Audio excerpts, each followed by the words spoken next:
en principe entre un premier ministre et un président il y a même pas de crise. léegi président dafa am camp premier ministre am camp. c'est tout. ñu nekk ñaari camp yoo xam ni dañoo xoolante ñëpp yor ay yat. c'est ça. boo koy misaal naa la ko wax. waaw. Le président s'est rendu compte qu'il pouvait pas compter sur Pastef. Le président s'est rendu compte qu'il pouvait pas compter sur Pastef dès les législatives.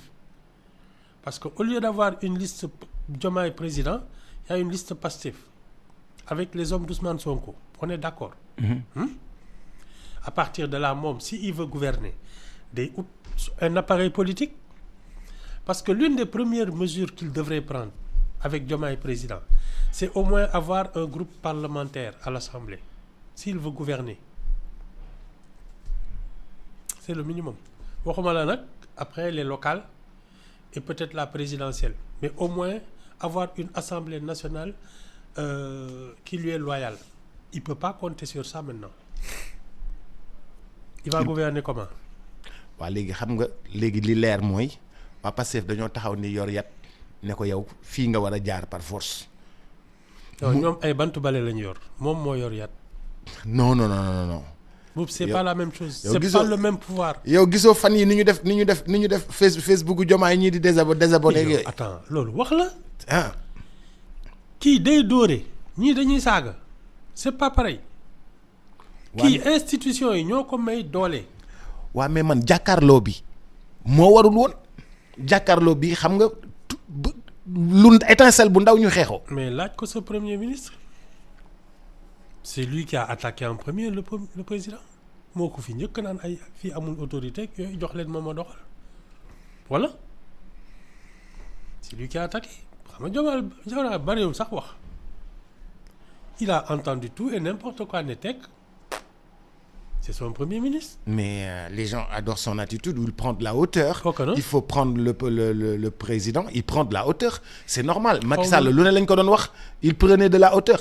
Diomaye aussi prend de la hauteur. loolu c'est la nature c'est pas des histoires de c'est une nature xam nga Wade moom daawul muñ dara Wade daawul muñ dara moom sax mooy attaqué faf moom dafay tapage di kii waaw yoonam nekku ci. Comment un premier ministre peut être là au lieu de s'occuper des c'est une question de tempérament. dafa am ñoo xam ne dañu dal rek ils sont pas exubérants duñu kii ak yooyu mais ça veut pas dire que ils vont pas réagir non. mais Ibou est-ce que jano bi coalition Diomaye président bi Aminata Touré jiite di recruter de ko ci boole janoog waa Pastef ñu yor ay yat nii est-ce que. waaw. moi je du trouve dina jur jàmm. je trouve logique. non lenn rek moo fi mën a nekk mooy qui s'affrontent aux prochaines élections. Est-ce que ce serait des anticipés? Le parti au pouvoir ne peut pas ñoom seen bopp ñu ne peuvent pas s'affronter aux prochaines élections. Mais c'est ce qui va se passer. Non Ibou ça c'est pas possible loolu warul mën a ne. Pourquoi on est en train de recruter pour une coalition Diomaye à part un appareil électoral? Parce que su doon dañu ne on va créer un parti présidentiel tuddee ko nii machin xaw ma naka jubal jubanti j'aurais compris mais on te parle de coalition Diomaye président ça veut dire qu'ils sont en train de monter un appareil électoral et la première des choses à mon avis c'est aller aux législatives pour qu'il y ait waxuma local législative anticipée. Il n'a pas une assemblée nationale qui lui est favorable. Il va retourner aux élections man loolu laa gis c'est ce qui est logique. Ouais, mais tu peux pas avoir un premier ministre à toi am appareil ba pare ngeen war a confronter waat. Ibou ça veut dire que Ibou ça veut dire que ñun lépp lu ñu am lépp lu ñu liggéey ci réew mi dañ koy def ci ay élection toog. lépp lu ñu liggéey ci réew mi dañ koy def ay élection toog. Oui mais c'est xam nga si tu considères que tu as commis une erreur de casting. Et qu'aujourd'hui, l'appareil qui est en place, c'est celui du Premier ministre, qui ne te sert pas. Mais tu es obligé de changer d'appareil, d'en constituer un qui va te servir. Loolu mooy wax ji. mais bu. xam nga yéen léegi waa 54% yi dafa da ngeen xaaj ñaar dafa am 54% moitié Diomaye moitié Ousmane Sonko bu ma deret bi laal. ça fait. C'est tout. Non, moi, dans ma tête, la prochaine étape, c'est des législatives anticipées, sax local. non Yves moom législative moom taluñu ko ñun taluñu waat organiser waat ay élections. taluñu fi le campagne président n'a pas le choix. Il n'a pas le choix. non Ibou loolu taluñu ko. réew mi moo économiquement réew mi talul campagne. talul. Il ne peut plus compter sur le groupe Pastef. nee nga ñoom ñu ngi koy saaga ci page Facebook bi. ñu ngi koy tifaare fépp. voilà foo romb rek. donc ñu moom la ñuy waxal. ba pare dañuy wax di ko joxoñ. voilà donc il est clair que il ne compte plus sur eux. Il sera obligé de se trouver des un alliances. Groupe parlementaire. Ah oui, groupe parlementaire. Day tas assemblée. Je ne le vois même pas faire autre chose. Tu peux pas gouverner sans l'assemblée. Tu as une assemblée nationale hostile. Mais il faut la démolir.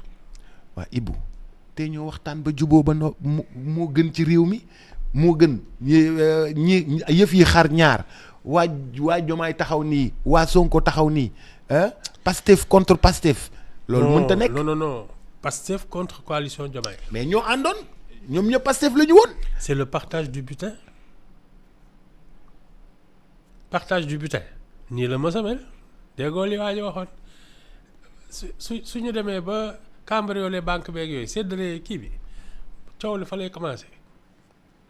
C'est ça, c'est le partage du butin. C'est aussi vieux que le monde. Ils sont allés à la conquête du pouvoir. Maintenant qu'ils l'ont obtenu, y en a un de trop. waaw mais Ibou bu ñu demee ba yegg si fii ba am lépp xanaa nag war nañu mën a bàyyi politique bi te liggéey. Non, kenn amagu ci dara nag. Parce que ce qui aurait dû être normal. kenn amagu ci dara. Non.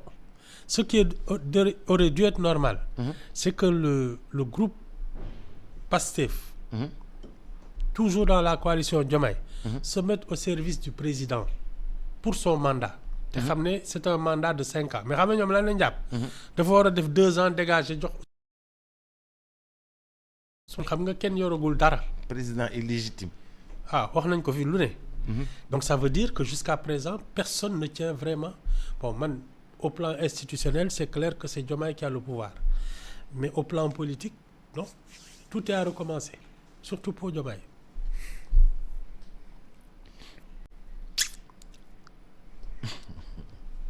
Au plan politique. Tout est à reprendre. Sonko est devant Diomaye. Au plan institutionnel, Diomaye est devant Sonko. C'est ça. C'est-à-dire, actuellement, la configuration politique ne correspond pas à la configuration institutionnelle. Kii dafa ne fii la tee kii ne fii laa tee te kenn narul ci jox sa morom. On dirait que Pastef dafay opposé wu. Mais c'est exactement ça. On dirait que Pastef dafay opposé wu. Mais je te dis, le Premier ministre se comporte comme le chef de l'opposition depuis le début. moom donc moo fi nekk di attaquer le président.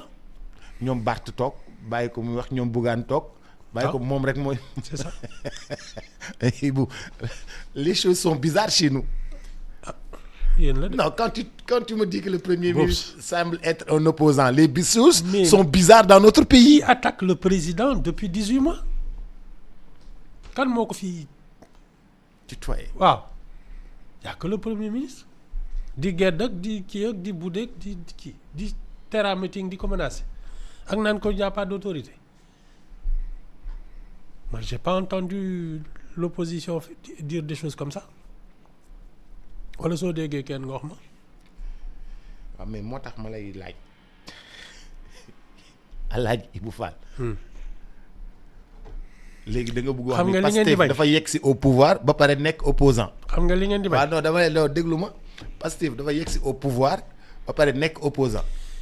Non seulement ils ont un comportement d'opposant parce que ñoom ñooy attaquer président bi wala tu es pas d'accord avec moi. Je suis jamais d'accord avec vous. Pas d'accord. Hein? Mais la première chose qu'on a constatée, c'est qu'ils ne gouvernent pas encore. Les problèmes des Sénégalais sont identiques s'ils ne se sont pas aggravés. Non, les problèmes moom se sont aggravés.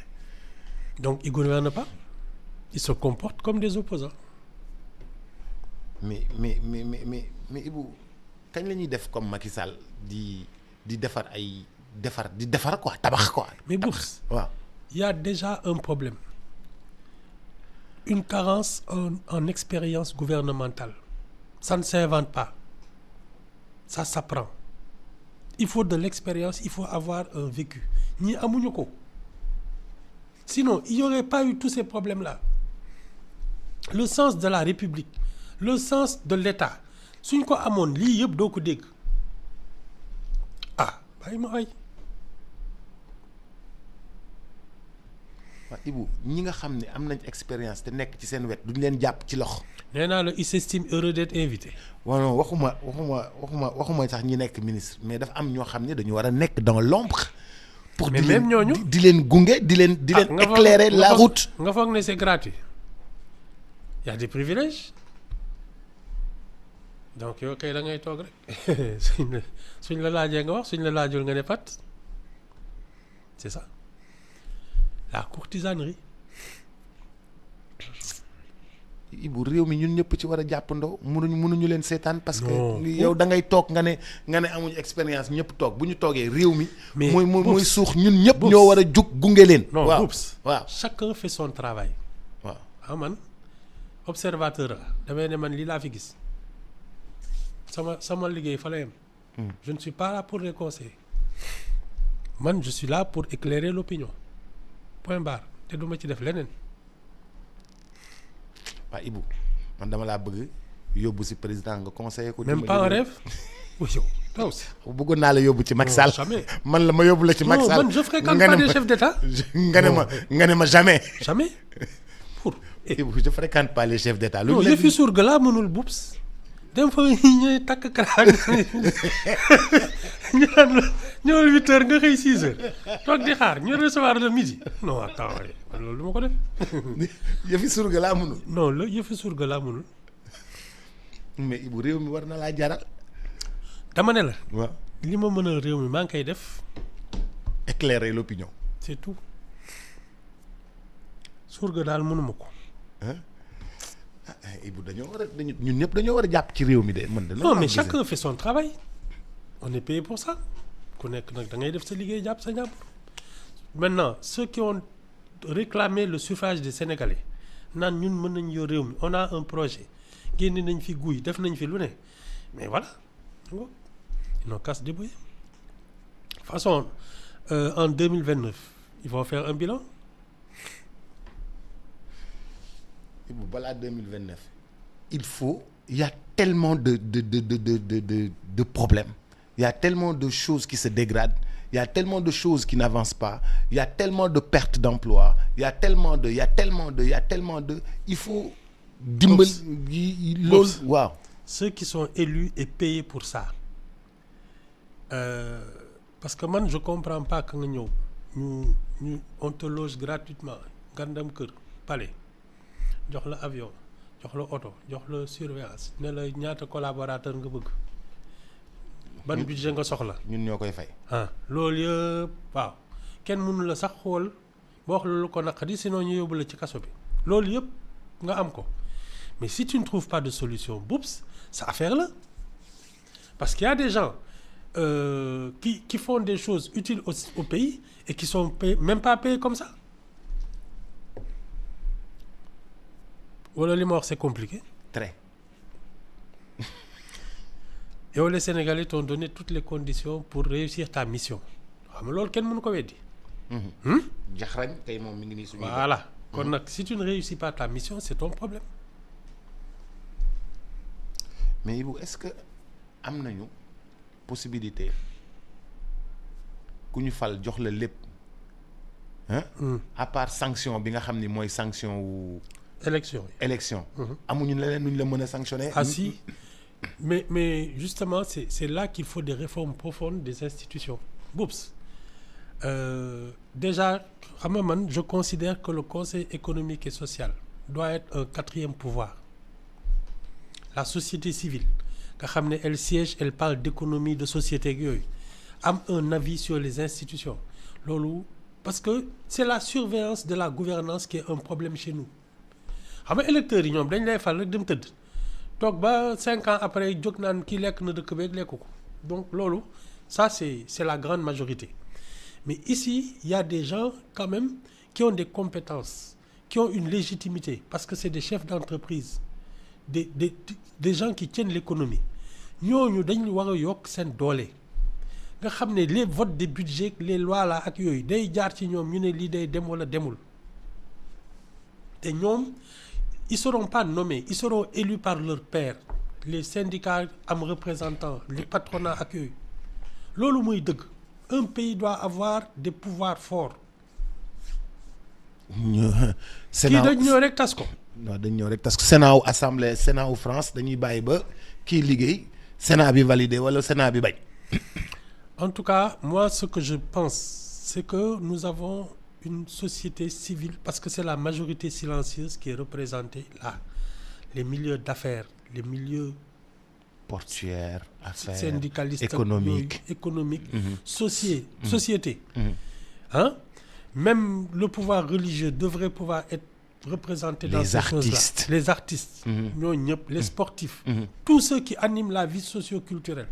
Ñooñu dañu war a am pouvoir, pas pouvoir nii rek institutionnel.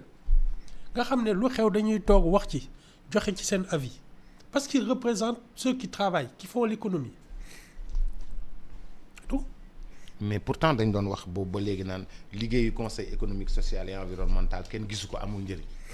En tout cas il conseille les chefs d'État mais pour man ce qui a dévoyé l'institution ce sont les nominations. Ce sont des gens qui devraient avoir la même légitimité que les élus là ñu ne la yow.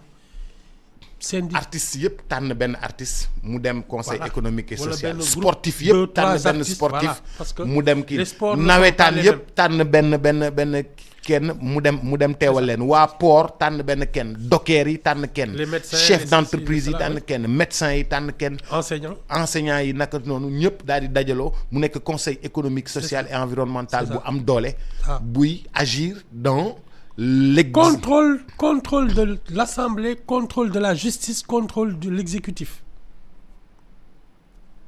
C'est la majorité silencieuse. Ils sont les plus nombreux. C'est ça. Il n'y a pas autre chose. Les retraités am fa représentants. Et bien sûr. Les paysans, les pêcheurs, ce que tu veux. Mais ceux qui font aujourd'hui l'économie. Mais ils doivent avoir le pouvoir de taper sur la table. Aujourd'hui ça n'existe pas. Ah mais il fallait bi ñu ñëwee dañoo fekk économie bi wàcc donc il fallait faire des économies. Non oups xam nga lan mooy dëgg. Les gens qui sont venus là en 2024 ils ne se sont pas informés, ils ne se sont imprégnés de rien. Ils sont venus avec des préjugés. Préjugés la ñu ñëwee. ne chantier yi nañ taxaw lii na tas alors que ñoom amuñu expérience gouvernementale xamuñu ñii lan la ñuy liggéey. Ibou Bayil amuñu expérience gouvernementale. Bassirou Diomaye Faye en mars 2024 lan la mos a liggéey. waa garaawul. Ousmane Sonko. Ibou loolu garaawul da ngay baale. Non. Tu sais il faut aussi se dire les choses. Moi je pense qu'ils ont manqué de recul par rapport à bi ñu yegsee. Ils étaient peut-être dans l'émotion ou le ressentiment, mais Boups, gouverner, c'est avec la tête froide. C'est pas les émotions. Mais Ibou fii ñu toll nii nga xam ni affaire bii dafa carabine woon mais léegi d'accord nga ni affaire yi mi ngi. Bien affaire. Ah suñu au sommet de l'État kii wax lii dimanche kële indi leneen lundi. mu am froideur bu ngand. Moi je pense pas que ce soit man je pense que c'est la veillée d'armes hein. Nii ils vont s'affronter Boubs c'est inévitable. Non ils vont s'affronter n'arrange personne. N'arrange pas le pays ils vont s'affronter n'arrange personne il faut pas qu'ils s'affrontent hein? un abcès il faut le crever.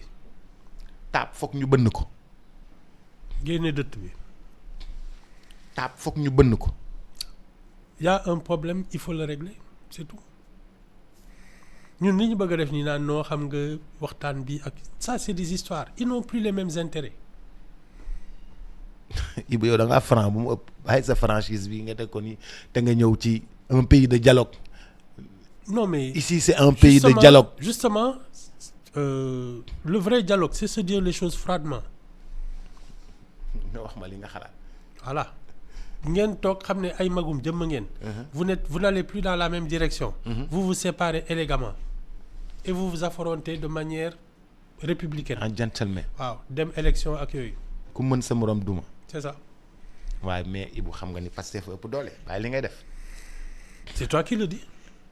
bàyyi ba prochaine élection yi di nga xam. yow xam nga ni Pastef ëpp doole. Boubs. y a que la vérité des choses. doo waxal kenn. non doo nettali kenn géntam. non ça dépend des alliances rek. ça dépend des alliances. c'est tout. non ouais. Moi je pense que puisqu'on en est arrivé là se dire les choses franchement xam ne yéen mënatu leen ànd ku ne dem parce que la conquête du pouvoir n'est pas finie. mais Ibu fan la ñu jëmaat la conquête du pouvoir n'est pas finie fan la ñu jëmaat mais. c'est une erreur de casting les erreurs se payent cash c'est une erreur politique. mais les gens expérimentés là duñ leen jëli ñu ñëw dimbal leen ñoom Idrissa Seck xam nga yàq la ci réew mi am na xam-xam mën naa liggéey ak ñeneen ñu dem jëlee. ça c'est pas le problème. le problème mooy ki nga xam ne moom la ñu dénk réew mi celui qu'on a élu. c'est lui qui prend les décisions parce que kenn mënu fi invité boppam. tu peux pas te réveiller un jour ne moi je vais être ministre par force te président bi waxula ko. seet si wu la waxtaan ak yow. waaw. c'est tout. sama xarit nit du nommé boppam. sama xarit bi mu ne ma loolu Idriss Seck defal ma ne ko non man xaw ma Idriss Seck damaa gis rek la mu def Thiès moo fa ne ba tey xam nga Thiès da nga daan ñëw di jaar ci xarang-rang yi. en tout cas mu aménager ko defar ko. en tout cas ce qu'on peut en dire. c'est qu'il a au moins des expériences gouvernementales. oui voilà. avec Abdou Diouf. ministre du commerce. avec Wade. c'est ça. premier ministre. directeur de cabinet. ensuite conseil économique et social. xam na nu yëf yi doxee. mën naa wuti xaalis en tout cas am na expérience. lu mu néew. maintenant chacun compose avec qui il veut mais pour l'instant celui qui peut aller chercher des alliances pour gouverner c'est le président de la République kenn mënu ko forcer boppam c'est ça kenn du fal sa bopp président moo lay woo tabb la. voilà mais non moi je trouve que le casting a été une erreur il faut tout reprendre. Ibu xam nga doxalinu réew mi xam nga ñun ci sous-région bi on était tellement en avance et chaque jour on nous dit Sénégal mi ngi reculer chaque jour on nous dit Sénégal mi ngi dellu ginnaaw chaque jour on nous dit suñu note mi ngi dégradé chaque jour on nous dit mais Ibu on a besoin. C'est parce qu'on n'inspire plus confiance l'image qu'on présente là dañu ne si c'est un bateau ivre xamul fu mu jëm. Sénégal c'est un bateau ivre. oui. day naviguer nii rek. c'est ça tempête yi c'est-à-dire ngelaw bu ñëw yóbbu ko xamul fu mu jëm qui va mettre de l'argent dans un bateau ivre. Ibu yaa ngi ñuy bëgg a yàpp nag de.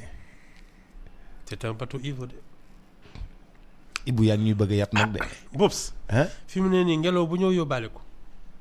et il faut faire attention parce que ce qui se passe dans la sous-région là ça arrive au grand galop maa ngi la koy wax nee naa la ñun on est le dernier verrou sur l'Atlantique. On nous surveille de près, que ce soit du côté des djihadistes là, que ce soit du côté de l'Amérique. On nous surveille de près. Bi ñuy convoqué ñoom Diomaye yi c'est parce que c'est la façade atlantique.